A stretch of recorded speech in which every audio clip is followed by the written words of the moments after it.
Seringkali kita mengira burnout adalah sebuah perasaan. Kita menganggapnya sebagai kelelahan emosional akibat bekerja terlalu keras, terlalu lama, atau memikul terlalu banyak tanggung jawab.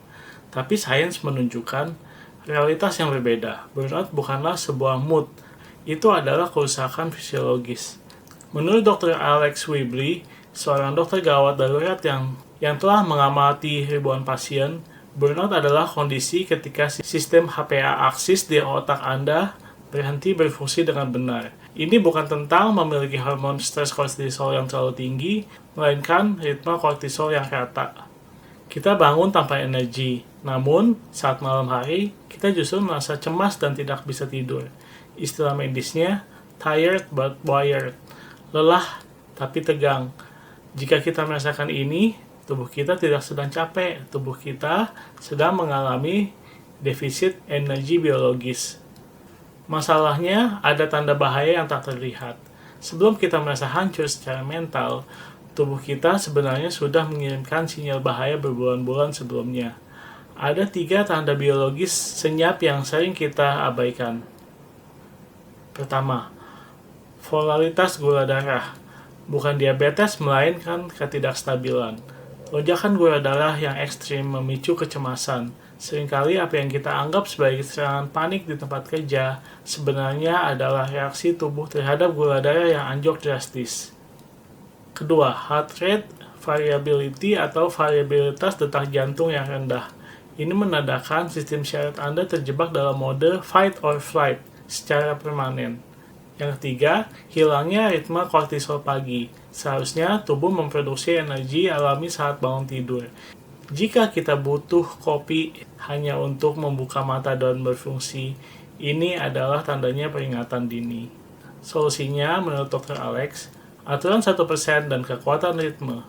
Lantas, apa yang dilakukan oleh mereka yang tidak pernah burnout? Apakah mereka bekerja lebih sedikit? Tidak, mereka hanya memiliki strategi biologis yang berbeda. Mereka menerapkan apa yang disebut dengan aturan kesehatan 1%. Tubuh manusia tidak bekerja melalui revolusi instan, melainkan melalui bunga majemuk atau compound interest. Kunci utamanya bukanlah disiplin yang keras, melainkan ritme.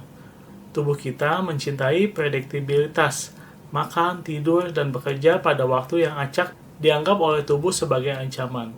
Mereka yang tangguh secara mental memiliki ritme sirkadian yang konsisten. Mereka tidak mengandalkan motivasi yang naik turun, melainkan mereka membangun sistem otomatis.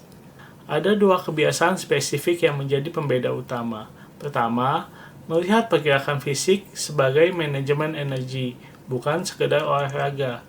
Duduk diam setelah rapat yang penuh tekanan akan membuat hormon stres mengendap di tubuh.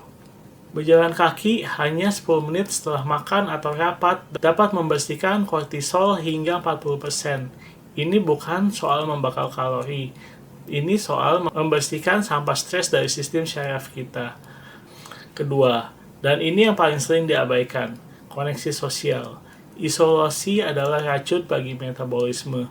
Kesepian meningkatkan peradangan tubuh, interaksi sosial yang ringan, sekedar mengobrol santai atau makan siang bersama teman, berfungsi sebagai buffer atau penyangga biologis yang memberi sinyal kepada otak bahwa kita aman.